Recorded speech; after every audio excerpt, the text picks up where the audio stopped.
우리 기독교 신앙이 강조하는 세 가지의 기본적인 요소가 있습니다. 신앙생활을 하게 되면 세 가지의 기본 요소 가운데 첫 번째는 변화예요. 내가 예수를 믿었기 때문에 우리의 모든 삶 자체가 바뀌어지게 되는 겁니다. 우리의 인격도 변하고 생활 방식도 바뀌고 생각도 바뀌고 습관도 바뀌고 삶 전체 속에서 이런 변화의 역사를 경험하는 것이 기본적인 신앙의 틀이라고 얘기할 수가 있습니다. 두 번째, 우리 기독교 신앙의 기본적인 요소의 하나는 치유라는 말을 쓰고 있습니다. 치유는 병이 나았다는 의미를 가지고 있습니다. 육체적인 질병으로 고통당하는 사람, 상하고 병든 사람이 예수 그리스도를 믿고 나서부터 그 모든 질병이 치료를 받게 되는 것이, 약했던 사람들이 강한 사람으로 바뀌어지게 되고 잘못된 모든 부위들과 치유를 받아가지고 건강해지는 이런 치유의 역사가 이루어지게 되죠. 정신적으로 질병으로 고통당하는 사람들 많이 있지 않습니까? 우울증으로 고생을 하고 불면증으로 시달리고 조울증으로 어려움을 당하고 여러 가지로 이 정신적 질병을 당한 사람들이 예수 그리스도를 믿고 난 뒤에 그의 삶 속에 치유 역사를 경험하게 되는 것입니다. 또 영적인 질병을 고통당하는 사람들이 많이 있어요. 마귀의 권세에 눌려가지고 고통당하는 많은 사람들이 예수 믿었기 때문에 사단의 권세가 물러가 버리고 그 병이 치료받는 것, 이것이 바로 치유 역사라고 볼 수가 있습니다. 이렇게 우리가 예수를 믿기 때문에 치유 역사가 끊임없이 일어나야 되는 것입니다. 세 번째는 충만의 역사입니다. 내 삶 속에 정말 하나님의 거룩한 영이 들어오셔서 내 삶을 그분이 다스리면서부터 세상이 알지 못한 참된 만족과 우리가 자족함을 느끼면서 살아가는 이 행복을 느끼고 살아가는 이것이 우리의 신앙 속에서 이루어지는 하나의 충만의 역사라고 볼 수가 있습니다. 그런데 세 가지 가운데 오늘 아침에 우리가 중요한 메시지가 하나 있다면 변화의 역사, 따라서 그 변화의 역사. 일상생활 속에서 신앙생활의 이 변화의 삶은 대단히 중요해요. 변화가 뭘까요? 사전에 보게 되면 변화를 그렇게 표현하고 있습니다. 어떤 사물이나 성질이 그 자체가 달라지는 것을 갖다가 변화라는 그런 말을 쓰고 있습니다. 요즘 이렇게 우리가 산초초목이 아주 푸르게 다 자라고 있어요. 가을이 되게 되면 색깔이 변하면서 낙엽이 우수수 떨어져요. 겨울이 되게 되면 앙상한 가지만 남아지게 됩니다. 이렇게 모든 것이 새롭게 변화되는 것처럼, 이 변화가 되는 것처럼 우리 예수를 믿고 난 뒤에 우리의 삶의 모든 모습이 내향적으로 외향적으로 바뀌어지는 걸 갖다가 변화된 삶의 모습이라고 볼 수가 있습니다. 자, 그런데 우리가 이 변화된 삶을 어떻게 우리가 살아가야 될까요? 물론 인간의 노력을 가지고 변화된 사람들을 많이 볼 수 있겠죠. 그러나 완전한 변화는 성령께서 우리 가운데 오셔서 그분이 역사하실 때, 성령께서 우리 안에 강하게 작동할 때 내 내적인 것과 외적인 모든 삶의 변화가 이루어지게 되는 것입니다. 유명한 스테반 차옥이라는 분이 계신데, 우리가 성령 안에서 거듭난 사람들은 5가지의 변화를 할 수가 있다 그랬습니다. 그 5가지의 변화의 첫 번째는 뭐냐 하면은 성향이 바뀌어진다고 얘기했습니다. 성향이라는 것은 자기가 갖고 있는 감성과 의지와 지성이 방향이 싹 바뀌어지면서부터, 과거에는 내 중심으로 살아왔는데 모든 중심이 하나님 중심으로 성향이 바뀌어지게 되는 것이, 캄캄한 밤에, 캄캄한 방 안에 한쪽에 빛이 쫙 들어오게 되면, 쭉 보게 되면 그 모든 먼지들이 한 방향으로 쫙 흘러가는 것을 보게 될 것이에요. 이와 마찬가지로 우리 예수 믿고 나서부터 내 모든 삶의 방향이 주님 중심으로 삶이 바뀌어지게 되는 거예요. 모든 성향이 다 주님 중심으로 바뀌어지는 이 모습을 갖다가 우리가 성향이 바뀐다고 얘기를 하고 있습니다. 두 번째는 우리가 성령 안에서 거듭나게 되면 어떤 변화가 일어나게 되냐? 전인적인 변화가 이루어지게 된다고 했습니다. 이 전인적인 변화는 것은 내 안에 모든 인격적인 모든 것이 바뀌어지면서부터, 예수 믿기 전에 나의 갖고 있던 모든 인격과 성격들이 바뀌어지면서 전원적으로 모든 것이 주님 닮아가면서 온유한 마음으로, 겸손한 마음으로 모든 삶이 바뀌어져 나가는 것, 이것이 바로 성령 안에서 거듭날 때 전인적인 변화가 이루어지게 되는 얘기입니다. 세 번째는 삶의 목적이 바뀌어지게 됩니다. 거듭나기 전에는 자기만이 최고라고 생각하고 자기만을 위한 삶으로 살아왔는데, 이상하게 예수를 믿고 나서부터는 어떻게 하면 하나님을 기쁘게 해드릴까, 어떻게 하면 주의 영광에 살아갈까, 이 모든 삶의 모습이 바뀌어지게 되는 것이, 목적의 삶이 바뀌어지는 것을 성령 안에서 우리 성령 안에서 살아갈 때 이런 모습의 역사가 변화가 일어나게 되는 것입니다. 세 번째는 사고, 생각 자체가 바뀌어지게 됩니다. 거듭나기 전에 내가 세상 것에 관심을 가지고 먹고 마시고 놀고 즐겁게 어떻게 살 것인가 살아왔는데, 성령에 거듭나서부터는 어떻게 하면 내가 그의 나라와 의를 위해 살아갈 것인가, 주님이 기뻐하는 삶이 무엇인가 생각하면서 자꾸 그의 나라와 의를 구하는 삶으로 살아가는 것, 생각 자체가 바뀌어지는 것이 성령 안에서 거듭날 때 그런 역사를 우리가 경험하게 되는 것입니다. 마지막에는 외적인 변화도 일어난다고 그랬습니다.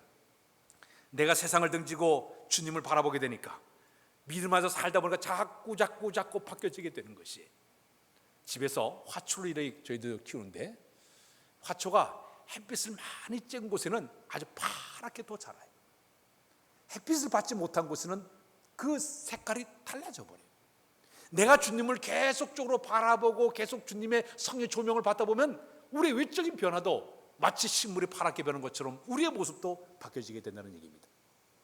성령 안에서는 이렇게 우리의 성령 안에 성향이 변하고 인격이 변하고 삶의 목적이 변화가 되고 우리의 생각도 바뀌어지고 외적인 모든 것이 바뀌어질 때 이것이 성령 안에 거듭난 사람의 하나의 모습이 될 줄로 믿습니다.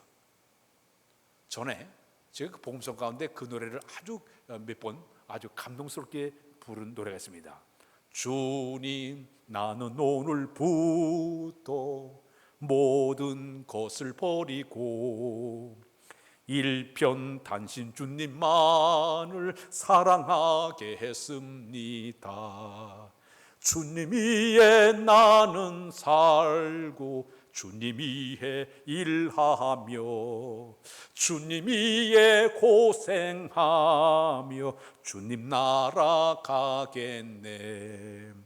나를 위해 죽어주신 주님 생각할 때에 생명이나 물질이나 아깝지 않습니다. 주님 위에 나는 살고 주님 위에 일하며 주님 위에 고생하며 주님 위에 살겠네. 삼재체가 주님 위에 살고 내 모든 걸 다 들어도 아깝지 않게 내 마음이 바뀌어지는 것, 성령께서 우리 가운데 임하시게 되면 그런 역사를 경험하게 될 줄로 믿습니다. 마가복음 5장에 보면 이런 내용이 있습니다. 한번 우리 예수님께서 고라사 지방을 가게 되었습니다. 그곳을 가서 보니까 거기에 귀신에 들린 사람을 하나 만나게 되었습니다.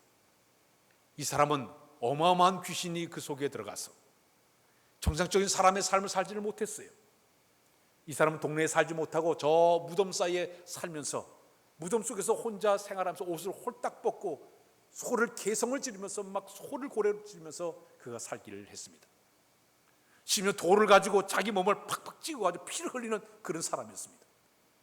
동네 사람들이 그를 갖다가 쇠사슬을 묶어놓으면 쇠사슬을 다 끊어버리는 괴력의 사나이였어요. 아무도 제어할 수 없는 그런 사람이었습니다. 왜? 그 속에 더러운 귀신 역사하니까 그런 모습이 되고 말았습니다. 그때 우리 예수님께서 그 사람을 딱 만나자마자 내일이 뭐냐? 그랬더니 군대의 귀신이 들렸다는 거예요. 엄청 많은 귀신이 그 속에 들어졌습니다. 그때 우리 예수님께서 그 속에 있는 귀신을 명령을 내렸습니다. 당장 이 속에서 나오느라고 소리를 쳤어요. 귀신이 2,000마리가 나와가지고 돼지대 속으로 다 들어가 버렸어요. 그 후에 이 사람이 귀신이 딱 사라져버리니까 완전히 변했습니다. 귀신이 떠나자마자 벌거벗었던 옷을 이제 새 옷을 싹 갈아입고 정신이 온전해지는 거예요. 눈빛이 달라요. 여러분, 귀신 들린 사람들의 눈을 보면 광기의 이 눈빛이 있어요. 섬찟섬찟하지 않습니까? 눈만 봐도 그냥 몸이 섬찟하지 않습니까? 광기가 사라지고 온화한 얼굴로 바뀌어지게 됐어요. 동네 모든 사람들이 그를 볼 때마다 신기했어요. 어떻게 저 사람이 하루아침에 저렇게 변할 수가 있을까? 그 이유는 그 속에 더러운 귀신이 떠나가 보니까 바뀌어지게 되는 거예요. 마찬가지예요. 그 사람이 예수 만났기 때문에 이런 변화가 일어났어요. 오늘 예수 믿는 사람들이 그 안에 하나님의 거룩한 영이 임하시게 되고 주님과 진짜 묘한남을 갖게 되면 이처럼 외적인 모습도 바뀌어지게 되고 삶 자체가 바뀌어지고 삶의 모든 의식도 바뀌는 역사를 경험하게 될 줄로 믿습니다. 그런데 오늘 수많은 사람들이 예수를 믿으면서 신앙생활하면서 왜 사람들이 변화를 받지 못할까요? 그 이유는 진정한 주님과의 영적인 만남이 없기 때문에 변화가 일어나지 않게 되는 것이에요. 그 하나님의 거룩한 영의 임재하심을 통해서 영적 체험이 없다 보니까 변화가 아니라 외적인 것도 변화가 안 되고 삶도 변화가 안 되고 심령 상태가 변하지 못하는 안타까움 속에서 사람들이 살고 있게 되는 것입니다. 미국의 닉슨 대통령이 재임 시절에 그 대통령의 보좌관으로 있었던 사람이 찰스 콜슨이라는 사람이 보좌관으로 있었습니다. 이 콜슨은 막강한 정치력의 권력을 가졌던 사람이었습니다. 머리가 아주 비상하고 지독할 만큼 냉철했던 사람이 바로 이 콜슨이었습니다. 그러다 이 워터게이트 사건으로 마침내 그가 감옥에 들어가고 말았습니다.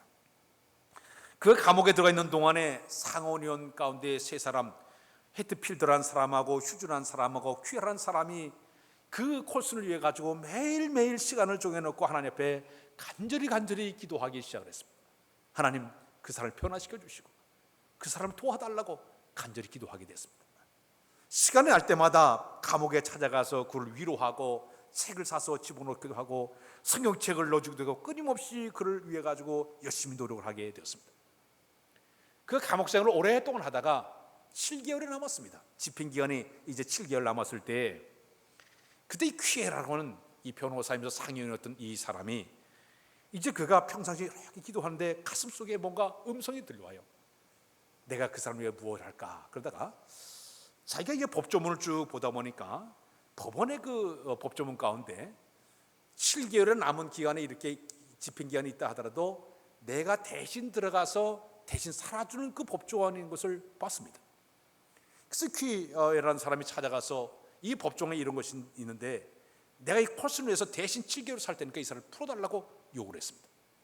그 법원에서 이 사람 정치적인 거기 때문에 못 풀어줍니다. 나오지를 못하게 되었습니다. 그때 이 콜슨은 이 퀴라는 사람의 그 뜨거운 마음, 사랑의 마음을 정말 너무나 감동을 받게 되었죠. 그래서 퀴라는 이 상용원이 그 사람에게 예수 그리스도를 전했습니다. 복음을 전했습니다. 그러면서 그 사람이 그걸 그대로 받아들이게 되었고 그날부터 성경을 보다가 성령 체험을 하게 됩니다. 완전히 그가 변화가 일어나게 되었습니다. 그는 성령 체험한 후에 완전히 변화가 되더니 이제는 내가 이제 나를 위한 삶이 아니라 남을 위한 삶을 살아야 되겠다, 뭔가 사랑을 베풀어야겠다, 그런 마음을 가지고 동료 죄수를 가서 같이 손을 잡고 눈물 흘리면서 기도하기를 시작했습니다. 심지어는 죄수들이 제일 싫어하는 빨래를 대신해 주기 시작했습니다. 그래서 처음에는 다른 모든 죄수들이 저 사람은 꾹꾹 속이 있어가지고 저런가 보다 의심했어요. 그런데도 그는 그들의 반응에 전혀 아랑곳하지 않고 한결같이 열심히 봉사하다 보니까 서서히 동료 모든 죄수들이 변하기를 시작을 했습니다. 그가 이제 기도회를 인도하게 되면 사람들이 하나둘씩 모여들어가지고 그의 기도회 자리에 나오게 되었습니다. 그들과 변화된 삶을 자꾸 보여주면서 사랑의 교제를 계속 나누기 시작했습니다. 이러다 보니까 이 감옥 안에 엄청난 놀라운 변화가 일어나게 되었습니다. 그는 형기를 다 마치고 나왔을 때 책을 한 권 썼는데 그게 바로 거듭나기라는 책을 그가 써내게 되었습니다. 이 책이 미국 사회에 엄청난 화제거리가 되게 되었습니다. 그는 이제 남은 인생을 나는 교도소 선교를 위해서 나는 살겠습니다. 그는 일평생 동안 열심히 죄수를 위해 가서 복음을 증거하는데 최선을 다했습니다. 훗날 그가 종교 노벨상이라 불리는 템플턴 상까지 수상했던 사람이 바로 이 콜슨이라는 사람이 그 상을 받게 되었습니다. 오늘 잡지에 그를 이렇게 평가를 했습니다. 현재 미국에 가장 건강한 사상적 영향을 끼친 저술가가 콜슨이었다. 예수 그리스도의 복음을 통해 가장 강력한 영향을 끼친 전도자의 역할을 한 사람이 바로 이 콜슨이었다. 그가 새로운 이웃이 되니 우리 곁으로 돌아왔으니 너무나 감사하고 그 사람은 따뜻한 이웃이 되었기 때문에 우리는 감사할 따름이라고 그를 평가하게 되었습니다. 오늘 여러분, 신앙생활 그렇게 오래 했는데도 변화되지 못한 사람들 우리 주변에 많이 만나지 않습니까? 그러나 성경 안에서 보게 되면 예수 만나서 성령 체험 후에 변한 사람들이 얼마나 많이 있습니까? 베드로 사도가 예수님을 열심히 3년 동안 따라다녔어요. 마태복음 16장에 보면 예수님 앞에 고백을 하기를 주는 그 사랑의 하나님의 아들이라고 진정한 고백했던 인물이었습니다. 그러나 막상 우리 예수님께서 체포당할 때 그는 예수를 못 나와 3번씩이나 부인했던 인물이었습니다. 비겁한 사람이죠. 배반자였습니다.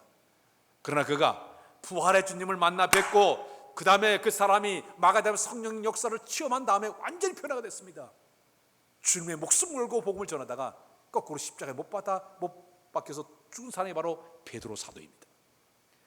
부활의 주님 만나 뵙고 성령 체험하니까 사람이 바뀌어지게 되는 것이에요. 우리가 잘 아는 사도 바울이 예수 그리스도를 진정 만나기 전에 어떤 사람이 교회를 핍박하고 회박하고 예수님을 잡아 오게 가두는 앞장을 섰던 그런 인물이었습니다. 그러나 다메섹에서 부활의 주님을 직접 만나 뵙고 성령의 조명을 받게 되고 두 눈이 감긴 뒤에 훗날 아나의 기도를 통해서 그 비늘이 딱 떨어져 나가자마자 그의 모든 삶자가 바뀌어지지 않았습니까? 엄청난 변화가 일어났어요. 핍박자가 변화해서 복음을 들고 전 세계 다니면서 복음 전해요. 선교사의 귀한 일을 감당한 사람이 되었고, 그는 가는 곳마다 교회들을 세우게 되었고, 심지어는 신약성경 27권 가운데 13권 책 반을 써서 신학의 기초를 세운 위대한 신학자로 쓰임받은 사람이 바로 사도 바울이었습니다. 그 이유는 부활의 주님을 만나 뵙고 성령의 체험이 있었기 때문에 그의 삶에 이런 변화가 일어나게 된 줄로 믿습니다. 오늘도 마찬가지예요. 기왕 예수 믿은 것, 주님을 진정 만나야 될 줄로 믿습니다. 성령 체험이 있어야만 우리의 삶 속에 이런 엄청난 변화를 우리가 경험하게 될 줄로 믿습니다. 그렇다면 하나님의 거룩한 영이 우리 가운데 강하게 임재하시게 되고 예수님과 진정한 인격적인 만남이 있는 사람에게는 어떤 변화가 일어날까요? 저는 세 가지를 여러분들에게 소개하고 싶습니다. 첫 번째는 죄에 대해서 새로운 인식을 갖게 됩니다.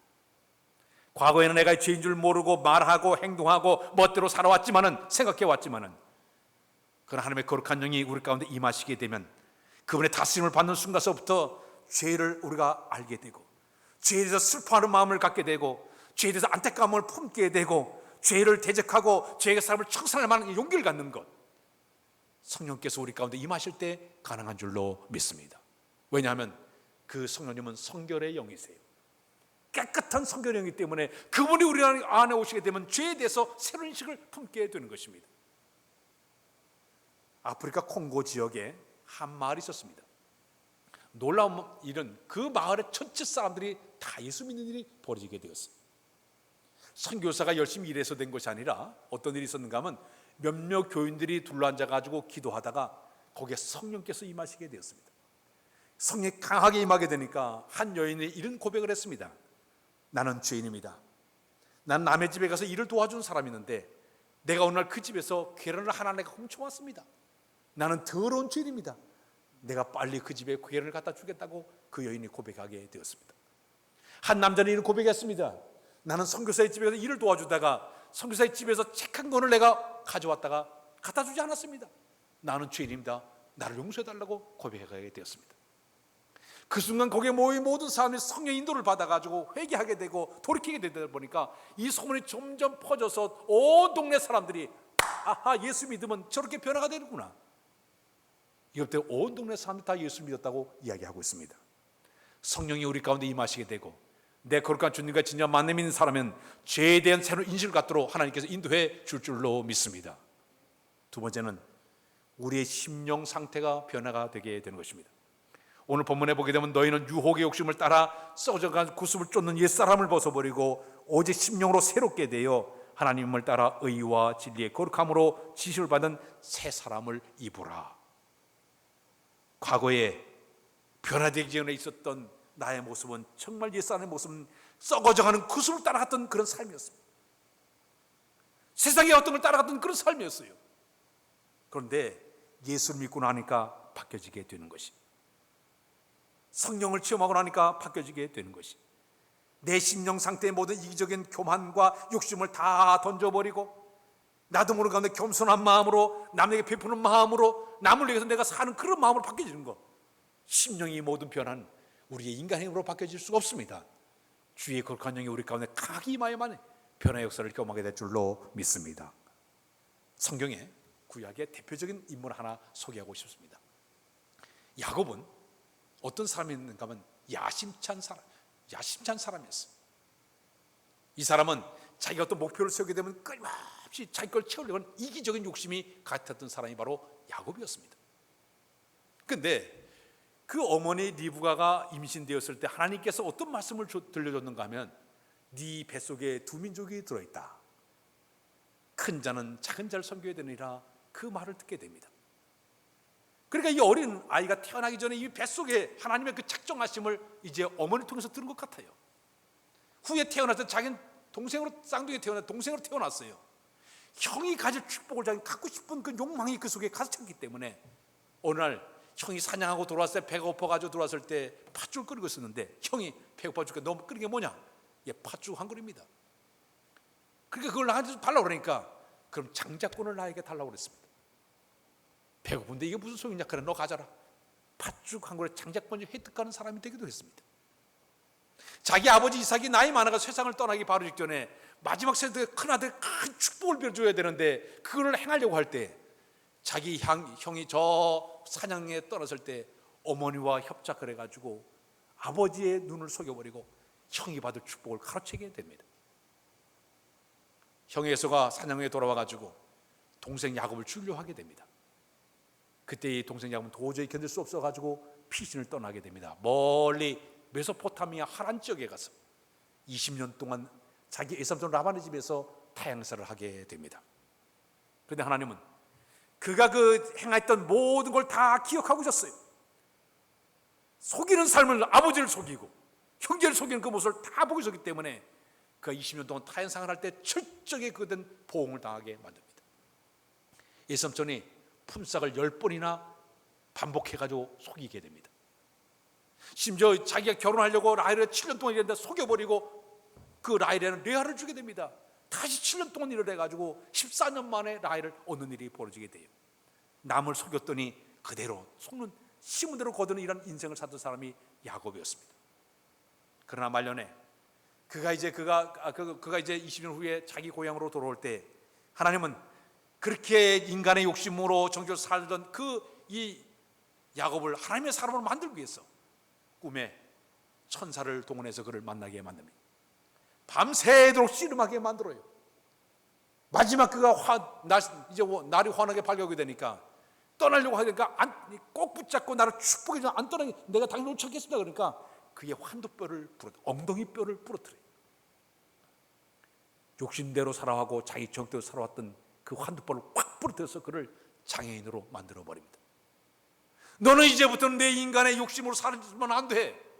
저기서 살면 안 돼. 너 하나님 사람이 되어야 돼. 축복의 사람이 되어야 돼. 그래가지고 완전히 엉덩이뼈를 그 장애인으로 만들어버리고 말았습니다. 하나님의 사람으로 만들기 위해서 하나님 억지적인 이런 방법으로 그를 갖다가 변화시켜 버렸습니다. 그 후에 그의 삶을 보게 되면 철저하게 하나님께 복종하는 삶을 살아가게 됩니다. 순종의 사람으로 바뀌어지게 됩니다. 사랑 여러분, 이렇게 주님과의 진정한 만남이 있어야만이 우리의 삶 속에 이런 변화가 일어나게 되는 것이에요.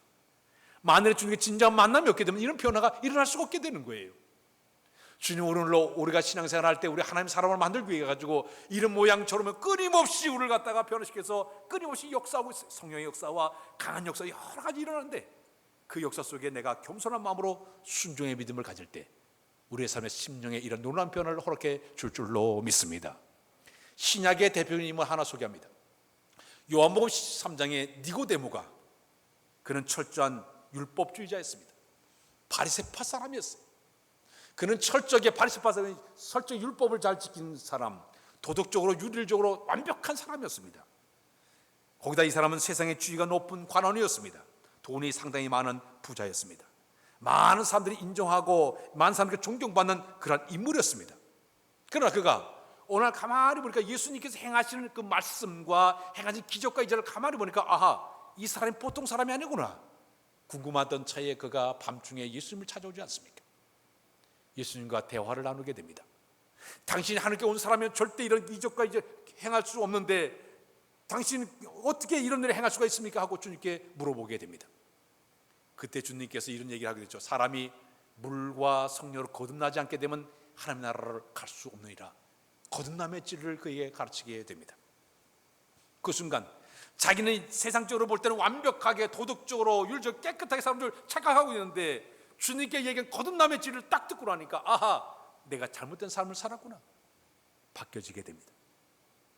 훗날 그가 어떻게 거듭났는가 봤더니요, 그날 밤에 주님과 만남을 통해서 그의 삶에 엄청난 변화가 났습니다. 예수님이 십자가에 돌아가시게 되니까 다 그 주변에 다 사람들 떠나버렸어요. 그러나 니고데모는 몰락을 200근쯤 가져와서 예수님의 장례식에 찾아와서 예수님을 깨끗하게 시신을 정리해서 그를 갖다가 이제 안치시키는데 위대한 일이라는 사람이 바로 니고데모였습니다. 이유는 주님과 진정한 만남이 있었기 때문에, 거듭난 진리를 깨달았기 때문에 그 위대한 사람으로 바뀌어지게 되었다는 이야기입니다. 사랑하는 여러분, 오늘 이 세상을 살아가면서 내가 예수 그리스도를 진정 믿었으면 성령 안에서 우리는 심령이 변화된 역사를 우리가 경험해야 될 줄로 믿습니다. 마지막에는 태도의 변화가 성령 안에서만 가능하다고 볼 수가 있습니다. 삶의 태도를 바꾸는 것. 내 삶이 너무 소극적인 삶을 살던 사람이 적극적으로 바뀌어지고, 부정적인 사람이 긍정적으로 바뀌어지고, 교만한 사람이 겸손에 바뀌어지고, 이 모든 변화는, 이 태도의 변화는 우리 인간의 말로, 인간의 방법으로 될 수가 없어요. 주의 거룩한 영이 우리 가운데 들어오시게 되면 우리의 태도를 바꾸는 역사를 경험하게 되는 것입니다. 한국교회 초기에 목사님이 이제 7명을 뽑겠는데, 그 가운데 뽑힌 사람, 평양신학교를 나온 사람 가운데 김익두라는 목사님이 계십니다. 이분은 깡패였어요. 얼마나 아주 지독한 깡패였는가 하면, 사람들이 장날 이렇게 장을 보러 오게 되면 저 다리에 다리를 쫙 벌리고 서가지고 내 가랑이 밑으로 지나가라고, 지나가면 지나간다고 두들겨 패고, 안 지나가면 안 지나간다고 두들겨 패고, 이래도 맞고 저래도 맞고, 아주 이런 망난이었습니다. 그래서 사람들이 장에 갈 때마다 돌을 하나씩 던지면서 오늘은 김익두를 만나지 하지 않게 선왕대 돌을 던지고 할 정도로 아주 이렇게 아주 무식했던 그런 사람이었습니다. 그런데 그가 성령 체험한 다음에 완전히 변화돼서 새 사람이 되었습니다. 새 사람이 되어가지고 그가 제일 먼저 한 일이 뭐냐면, 사람들에게 부곡장을 돌렸어요. 부곡장. 그 부곡장에 보니까 김익두는 죽었다, 깡패 김익두는 죽었다 해가지고 집집마다 다 사람들에게 부곡장을 다 돌렸습니다. 그 당시 이 괴로움을 당했던 모든 사람들이 김익두가 죽었는데, 이 못된 녀석이 죽었다고 사람들 다 기뻐했습니다. 그런데 어느 날 이 김익두가 장날이 되는데 시장 한복판에 나타나게 되었습니다. 옆구리에 시커먼 성경책을 딱 끼고 많은 사람 앞에 딱 나타나 전도를 하기 시작했습니다. 그랬더니 어떤 사람이 이 김익두를 볼 때 의심스러운 눈으로, 두려운 눈으로 보는데, 이 김익두를 시험하기 위해서 한 사람이 쫓아가더니 물 한 바가지 퍼가지고 얼굴에다가 확 부어버렸습니다. 그런데도 그런 물을 툭툭 틀고 나더니 이렇게 얘기했습니다. 너는 옛날에 김익두가 죽었던 사실을 기뻐하라. 만일 옛날에 김익두가 살았다면 넌 요절을 했을 것이다. 그러나 나는 전도자, 목사라고 그는 얘기하게 되었습니다. 사랑하는 여러분, 성령 안에서 거듭날 때 이런 모습이 나타나게 되는 것이죠. 우리가 찬송가 405장을 우리가 나 같은 죄인 살리신 찬양을 많이 부르게 되는데, 이 노랫말을 만드신 분이 존 뉴턴이라는 사람이에요. 자기의 어머니가 살아생전은 신앙생활을 잘했습니다. 경건하게 살았습니다. 근데 그 어머니가 세상을 떠난 다음에 그의 생활을 아주 방탕하게 살게 되었습니다. 그 당시 아버지는 어떤 분이었는가 하면, 저 노예들을, 곰둥이들을 갖다가 이제 노예들을 사가지고 그를 실어다가 저 나라에 갖다 노예 상인선을 갖고 다니면서 노예를 파는 노예 장사꾼이었습니다. 그 아버지의 배에 들어가가지고 그가 거기서 하루하루 살면서 아주 거기서 못된 것을 아주 배우면서 악한 일을 하면서 그가 살기를 시작했습니다. 그러니까 아버지가 그 아들을 볼 때마다 얼마나 실망을 많이 했는지 몰라요.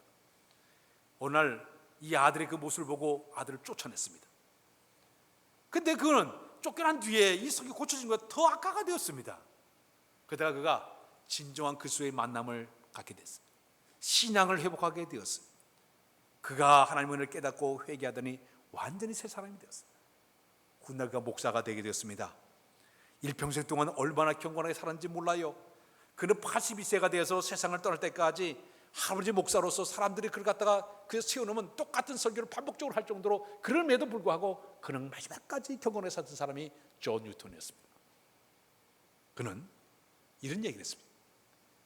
내가 천국에 가게 되면 3가지 놀랄 일을 내가 발견할 것이다. 첫 번째는, 내가 천국 가게 되면 내가 생각지도 않았던 사람이 천국의 모습을 바라보고 내가 놀랄 것이다. 동네에서 저 사람 지옥 갈 줄 알았는데 그 사람이 예수 믿은 걸 때문에 내가 깜짝 놀라게 될 것이라고 얘기를 했습니다. 두 번째는 저 사람은 분명 천국 올 줄 아는데 그 사람이 안 온 거예요.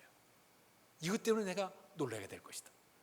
내가 늘 교회에서 볼 때 전 천국 오겠지, 그런데 그 사람이 안 온 것을 보고 내가 놀라게 될 것이다 그랬습니다. 세 번째는 나 같은 죄인이 이 천국에 온 사실에 내가 깜짝이야 놀라게 될 것이라고 그가 고백하게 되었습니다. 오늘 여러분의 신앙생활하면서 나는 누가 뭐래도 안 변하겠어, 고집 꺾어야 됩니다. 성령 안에서 주님과 진정 만남 통해서 이 변화가 없이는 우리의 신앙이 제대로 성장할 수가 없습니다.